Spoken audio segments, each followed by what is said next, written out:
Naintindihan ko kahit umuubo ka, sinusulat ko naman. 6969. 6969 na kuhanin mo kung masaya yun ha.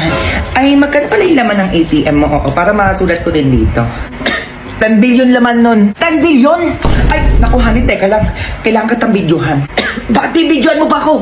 Dali mo na ako sa ospital. Ay, teka lang naman, mamadali ka. Ayan, sabihin mo lang, yung binibigay mo na sa akin, yung house and lot po sa Korea, tsaka sa Amerika. O, para makapunta na tayo ng ospital, dalian mo dyan. Yung lupain ko sa Korea at sa Amerika, ililipat ko na sa pangalan ni Mima. Sa kanya ko na ibibigay yun. Kulang, sabihin mo ipapamana. Dalian mo na ka-video ko. Ay, nagdidesisyon agad to, oh. Oh, ipapamana ko daw yun lahat sa kanya. Sabi niya Ay, ayan, malinaw, okay na. Ayan, in case lang, kasi diba, ipupunta na kita sa, hospital. Baka kasi hindi natin alam ang mangyari. Diba, naninigurado lang ako. Go.